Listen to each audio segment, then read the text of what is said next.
How's it going, everyone? My name is Schilling. And my name is Pet the Cats. And this today is a little gameplay of the very well-known and very popular game, real-time strategy game Ruse. I'm sure most people know about Ruse because it sold millions over the course of a matter of days. So. Beat Call of Duty, in fact.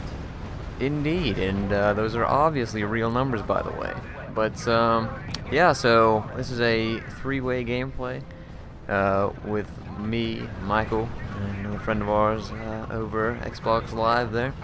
And essentially, this is what they would have you. They would refer to as an operation. Is it not? It is indeed. The last operation that you can do, I suppose. Indeed, and that is called Triple Alliance, I believe. Correct. Yeah, so it sets you up with the Italians, the Americans, and the British there. At which point your job is to move in and essentially annihilate the opposing German force that come at you with tanks, planes, and artillery.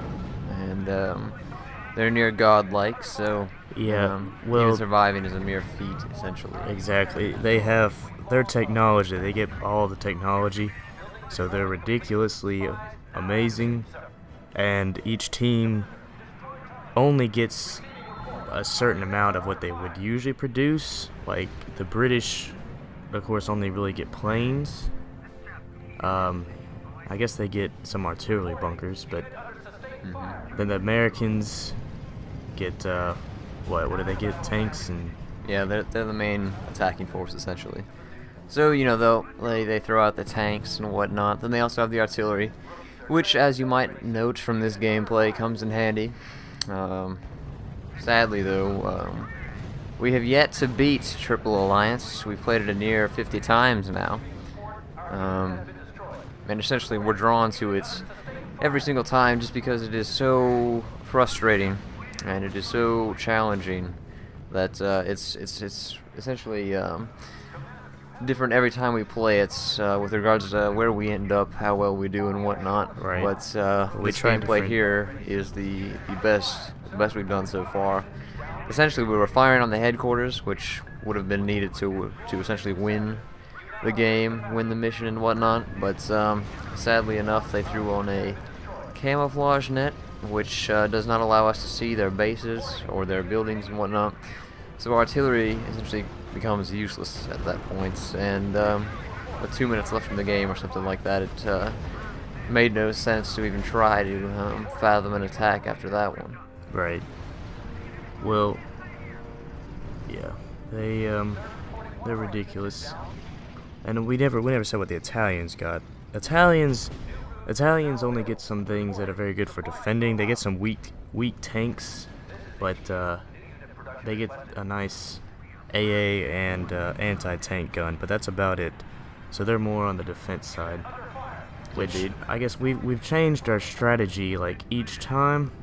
We've even had me with the British or whatever. We've moved around and tried to all stay in the same base, but that never works. So No. Yeah, well, it essentially sets it up so you have to play to each team's strength. So while the Americans might have an attacking force and whatnot, with ground units primarily, they've got no air force. So you need the British to come on in there. They also have no AT defense set up, so you need the Italians to come in and complement you there. So essentially, it's kind of playing on each of your strengths and how well you can kind of come together to Right. use them all. and And of course, it's a challenge just because you start so far apart. So obviously, the idea to initially come together made sense. Just the amount of time it takes to set up a base and your allies is quite time-consuming. So, Yeah. at which point they're already built up over there, and any attacking force really doesn't do all that much. Right. And each side gets different ruses too, which you have to use obviously. What the Americans get what Blitz, radio silence, and then camouflage net. and what do those do? Well, Blitz obviously makes you faster. Radio Silence hides your guys in the sector. And then Camouflage Nets, like Radio Silence, hide your buildings. Right. So, all of which are effective, very effective. And obviously they play on more the offensive side of things. Because obviously that's their strength in this whole ordeal, essentially. And the Italians get terror and fanaticism, is that it? Yes. And those are... Well, fanaticism is essentially where your units will fight until they go down. Terror. Goodness, it's been a while. Do you have any idea what terror does? Terror is you place it over the sector where your enemies are, and they will retreat faster. Makes sense. Yeah, it's pretty good, but and then the British get spies, which just show the enemies on the certain sector there, and they also get I think decryption is what it is, but it just shows what the enemy's planning. But I guess they also get decoy like airfields and stuff, but of course that's never really. I mean, maybe that's somehow you're supposed to use that, but I never worry about that. Indeed, and I suppose we do our best to put all these. We combine our efforts to the best of our abilities, and we have yet to win this. However, I suppose it's a common goal at this point to eventually overtake the German base in the middle there, but no strategy has proven wise yet. We're still in the works there. Well, at this point, I find it more of a victory if we take out the nuclear long tom. If you want to elaborate on what that does. Indeed. Well, you see, about halfway through the game there, the Germans go about finding this nuclear artillery device that they just happen to restore. So don't ask me where they get it from. It's apparently just been there the entire time, and they have some engineers go to town on it and whatnot. And then you're essentially bombarded with it.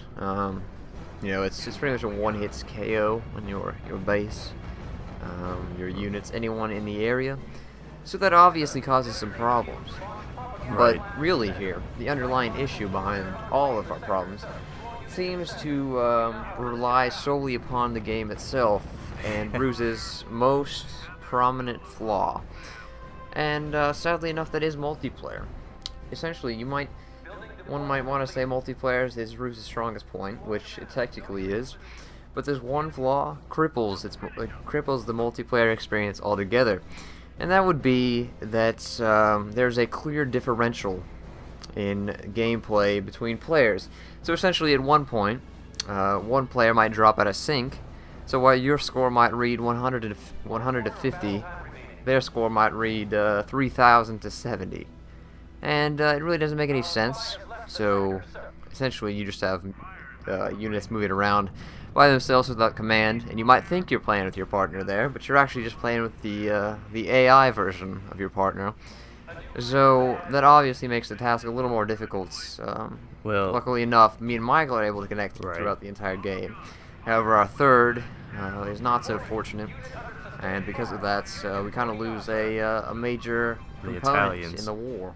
And even if, the Italians, they're not going to be able to attack because they don't have anything, but they at least draw in some of the Germans. So you're not fighting on two different fronts now, which then becomes impossible just by the sheer amount of the German military coming your way, I guess. Indeed. That it does. But I suppose that's Ruse. That's Operation Triple Alliance. Is it? Yes, I think so. Yep. I don't know. One day, I suppose we'll have to revisit this. And I've browsed YouTube. I've made my Google search for Triple Alliance strategy guide. But seeing as Ruse is so popular and whatnot. The internet is just filled with various sources that might aid us in this little predicament. But, exactly. Yeah, we're gonna need some help in that department. So, if you should be a self-proclaimed Ruse god, feel free to insult our ability to play Ruse. Actually, well, I'm thinking about that. I'm gonna point out another prominent flaw of Ruse, Michael. Okay. That would be the control scheme. Ah. Now, you know, I understand real-time strategy was never meant to play on the console, but you know, you kind of want to play it just to have an all-in-one experience. You're just, you know, you're on the console already. Why not just keep playing it there? And then obviously there's the chance that more friends of yours, who, if you're a console-dominant player, would actually have the game on the console. So it just makes sense, you know, essentially. Right. But the control scheme for Ruse is pretty dependent on the thumbstick. But when you're messing around in the menus there, the old thumbstick tends to get stuck in certain areas. So you might be trying to build an armory, and then all of a sudden you decide to activate an anti-tank base. So you know it doesn't work all that way. All of a sudden you're skipping around. It becomes incredibly frustrating.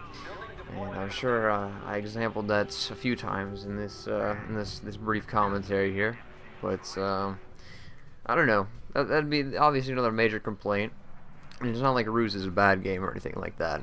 Right. But it has some definite issues that need to be resolved before I would willingly spend another $60 on a game of that nature. Right.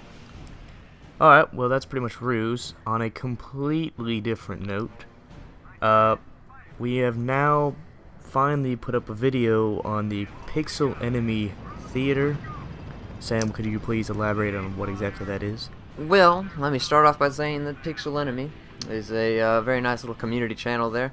They generally they post videos that are user submitted, user generated, that type of deal, and you know, aid people in gaining a bit more publicity and whatnot. So essentially, they started up a theater channel which directly deals with machinima and more cinematic productions, which is something we take a great pride in, which is actually something we'll have to discuss in a moment. But essentially, we sent in a video that's, if anyone's ever seen it, on our channel. It's been a while, but it's A Day in the Life of Nigel West Dickens, a Red Dead Redemption machinima piece, which you should definitely check out if you have not seen it. But we are incredibly thankful that that got put up on Pixel Enemy's channel, or Pixel Enemy Theater's channel. So that's a positive little note for us there. Right, in which case we'll probably be putting up more, I suppose, if we get more machinimas done, and I guess we need to do that. Indeed, indeed. I think that's obviously a great interest to us. Granted, you know, the commentaries are equal. You know, it's kind of a 50-50 relationship with that. So essentially, they both contribute to the content we put on the channel. Obviously, in the works on trying to produce a little more content a little more frequently, so we don't have 2-week breaks in between each video and whatnot. Right. So hopefully we get those little issues worked out and whatnot, and you'll be seeing a little more frequent, consistent content. I think that's a goal for the both of us here. Right. And what game do we plan on making machinima for primarily?